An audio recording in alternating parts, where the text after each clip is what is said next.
આવું છે ડેકોરેશન. અને ચલો આપણે અંદર જઈએ.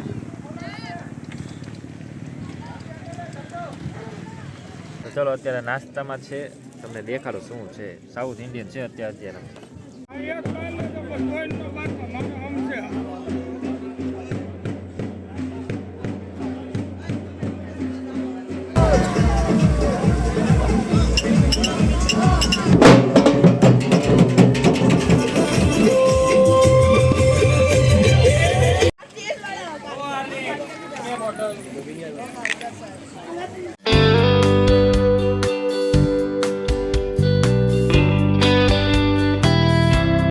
તો ચલો ગુડ મોર્નિંગ, હર હર મહાદેવ. આજના નવા અને એક ફ્રેશ બ્લોગમાં તમારું બધાનું સ્વાગત છે. મારા મેડમમાં અત્યારે જો આંખ નથી ખોલતી.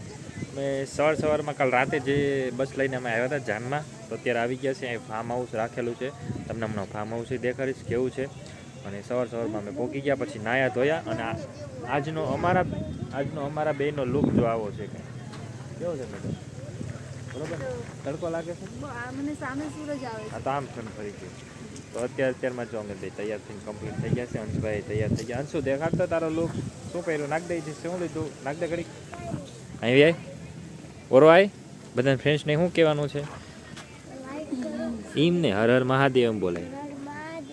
કેમ છો બધા? મજામાં? તમારા ગામમાં ઠંડી કેવી પડે છે? બહુ સારી. હે જો ભાઈ, અમારે ઠંડી અહીંયા અત્યારે બોટાદ આવી ગયા છીએ. બોટાદથી ગઢડા રોડ છે, ત્યાં એક ફાર્મ હાઉસ છે, ત્યાં રાખેલું છે. 2 જાન આવેલી છે, 2 છોકરીના લગ્ન છે, તો 2 જાન આવેલી છે. અને ફૂલ મોટું જબર છે. તો નાસ્તો પાણી કરવા જવું છે, તો કીધું એક બ્લોગ પહેલાં લઈ લઈએ, પછી તમને દેખાડે નાસ્તા પાણીમાં અત્યારે શું છે. તો ચલો અમારા બ્લોગમાં બના રહેજો. અને તો ચલો અત્યારે નાસ્તામાં છે, તમને દેખાડો શું છે. સાઉથ ઇન્ડિયન છે અત્યારે. તો જો નાસ્તામાં છે અત્યારે મેંદુ વડા, ઈડલી. અંશભાઈ ખાય છે ઈડલી કે મેંદુવડા ખાસ? મેંદુવડા ખાસ. સારું, હાલો ચલો ખાઓ. અને મેડમ કેમ છે? હર હર મહાદેવ. તૈયાર થઈ ગયા એમને તમે? હે થઈ ગયા? તો વાંધો નહીં.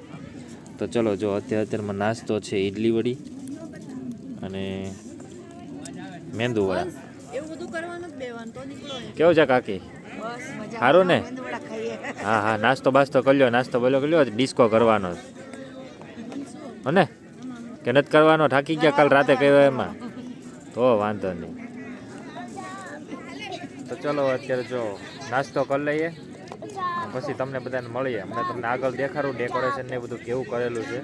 આ આખી મોટી જબર વાડી છે, એમાં આખું ફાર્મ હાઉસ બનાવ્યું છે. ને ફાર્મ હાઉસમાં બધું રાખેલું છે. તો તમને નાસ્તો હું કરી લઉં, પછી તમને દેખાડું. ચલો તો ચલો આપણે જો ગેટનું ડેકોરેશન છે તો તમને દેખાડું. ના કંઈક આવું છે ડેકોરેશન. ચલો આપણે અંદર જઈએ.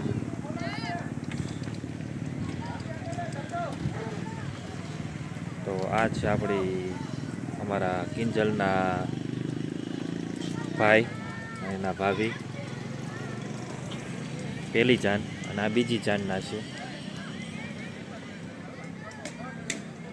તો ચલો જો ડેકોરેશન ભાઈ જોરદાર છે. એન્ટ્રી છે. તો ચલો તમને એન્ટ્રી દેખાડીએ.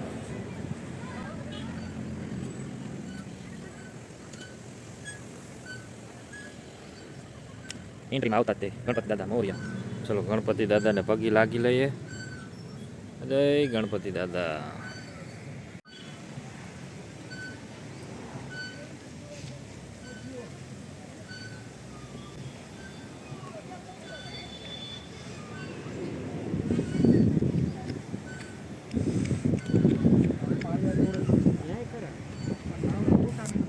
તો આવી કંઈક જો એન્ટ્રી છે.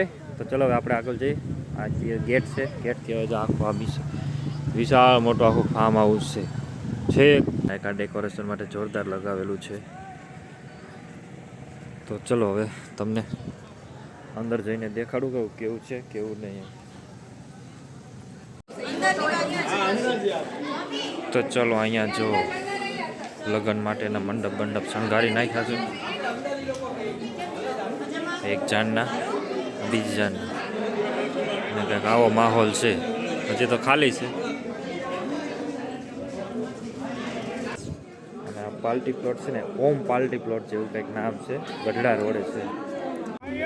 તો ચલો, આ ભાઈની સાફા બાંધવાની તમે સ્પીડ જુઓ. લગભગ અડધી પોણી કલાકમાં ને 100 થી 150 સાફા ઉપર બાંધી દીધા છે. જુઓ એક નંબર હો. બોટાદમાં લગ્ન હોય ને સાફા બાંધવાનું હોય એટલે આ ભાઈ હોય ને હોય જ તેમાં.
આવી ગયા સીધા જમવા. કારણ કે વાગી ગયા છે 2 વાગ્યા. તમે કેટલા વાગ્યા? ભાઈ 1:30 વાગ્યા. સોરી 1:30 વાગ્યા. ભૂખ બહુ લાગી છે. કંઈ ખાવું નથી. કંઈ ખાવું તારે? ભાઈ છે સોડા પી લીધી ને એટલે ખાવાની ઈચ્છા નથી થતી ભાઈને. અને મેડમ શું ખાવશો? થાકી ગયા ડિસ્કો કરી કરી? હા બહુ થાકી ગયા. તો ઘડીક છે પછી હમણાં ભાવનગર બી જાઉં ને સીધું ભાવનગર અહીંથી. હા ચાલો જો અમે પિઝા ખાઈએ છીએ. પિઝા છે. હંસભાઈ જો આવું કરે છે બધું, કચરો પાડે છે હંસભાઈ,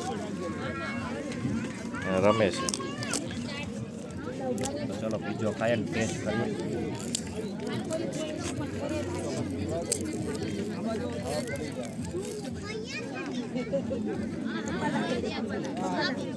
ક્રિસ્પી છે મસ્ત છે. ચલો પિઝા ખાઈ લઈએ પછી હમણાં જમવાની ડીશ લઈએ, ખબર પડે શું છે શું નહીં. સોડા છે લગોટીવાળી ગોળીવાળી, પહેલાં જે સોડા આવતી ને એવી સોડા છે ગોળીવાળી. હમણાં તમને દેખાડું લાસ્ટમાં. પેલા બીજા ખાઈ લઈએ પછી તમને દેખાડું. પીધી એમાં હેઠે મેઘવાની લઈ લઈને કાઢી પીએ આપણે. હા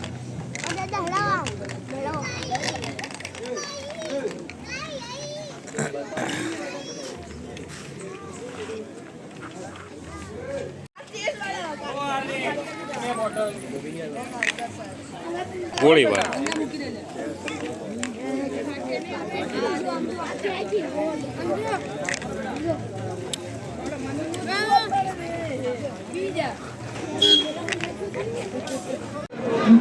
તો ચલો જાન છે ને માંડવી આવી ગઈ છે અને બધા બેસી ગયા છે. વરરાજો પણ બેસી ગયો છે. હવે ગાયક કલાકાર પણ આવી ગયા છે, ગાવાનું ચાલુ છે.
તો ચલો ફ્રેન્ડ્સ, અમે જો ઘરે આવ્યા, લગભગ ઘરે અમે 7:15 પહોંચી ગયા હતા. અને પછી આવીને છે ને બહુ થાકી ગયા હતા. થાક કેમ લાગ્યો ખબર છે? કારણ કે અમે ત્યાંથી નીકળ્યા 3:30 નીકળ્યા, 4 વાગ્યા ને એટલે ગઢડા રોડથી બોટાદ રોડે આવી ગયા અમે ભાવનગર જવા માટે. 4 વાગ્યાની બસ હતી, 4:30 ઉપાડી. અને ગળદી કે મારું કામ હા બહુ જ ગળદી હતી. બહુ કીડા મકોડાની જેમ માણસો ભર્યા હતા. એક હતી નાની અમથી મિની લક્ઝરી અને એમાં કીડા મકોડાની જેમ માણસો ભર્યા હતા ભાવનગર માટે આવવા. નો આ મળી શકો, નો આ મળી શકો. એક જ જગ્યાએ બેસવાનું એટલે એક જગ્યાએ બેસું રહેવાનું એવું હતું. અને આવી બસ થાકી ગયા. 7:30 છેક પહોંચ્યા. આવીને રિક્ષા કરીને 4 થેલા હતા. લઈ ગયો તો હું 1 થેલો, લાવ્યો 4 થેલા. આવું છે આ મેડમ. એટલે અહીંથી જો 2 થેલા તો હું લઈ અહીંથી આ તો 2 એના હતા. એક ત્યાંથી વધારે એટલે થયો કે હું ત્યાંથી 2 જોડી કપડાં લાવ્યો. કારણ કે મેં એક રીલ્સ જોઈ હતી ને, તો ત્યાં કપડાં ગોદામમાંથી સસ્તા અને સારા ક્વોલિટીના કંપનીનો માલ મળતો હતો. તો કીધું ચલો આપણે ચેક કરવા જઈએ કેવા મળે છે ને કેવા નહીં. તમે ચેક કરવા ગયા, તમને એ આવતા બ્લોગમાં મળશે જોવા કેવા લાવ્યો તો કેવા નહીં. તો તમને જો એડ્રેસ જોતો હોય તો એ બ્લોગમાં કોમેન્ટ કરજો, તો તમને એ બ્લોગમાં તમને કહી દઈશ એડ્રેસ ને બધું. હંસભાઈ આમથી આમને બા આવ્યા એટલે બા બા બા બા બા બા બા બા બા કર્યા રાખતો હતો. બા પણ એક સિરિયલમાં આવતું હતું, એક થા પંખીડા. એમાં નરેન કેમ એ બા બા કરતા મારા હંસભાઈ તે બા બા બા બા કર્યા રાખે આખો દી. તો ચાલો હાલો, હવે અત્યારે છે ને ઊંઘ બહુ આવે છે ને થાકી બહુ ગયા છે. કારણ કે કાલ રાતે ઊંઘ ન થાય હરખી. આજ આખો દી આમને આમ હતા. કીધું બસમાં સુઈ જવું, તો બસમાં એવું બધું ભમરાળું. કોઈ જગ્યા મળી બસવાની, જગ્યા મળી ગઈ બહુ મહત્વની વાત છે. નકર તો ઊભા છે ભાવનગર લગી આવું હતું, આવું પડે. મચ્છર બહુ વધી ગયા છે કા. હા, તો ચલો હવે અત્યારે આ બ્લોગને અહીંયા જ એન્ડ આપીએ છીએ. તમને આ બ્લોગ કેવો લાગ્યો જરા કોમેન્ટ કરી દેજો, લાઈક કરજો, શેર કરજો અને ચેનલને સબસ્ક્રાઇબ કરજો. ચલો મળીએ નેક્સ્ટ બ્લોગમાં. હર હર મહાદેવ. Bye by.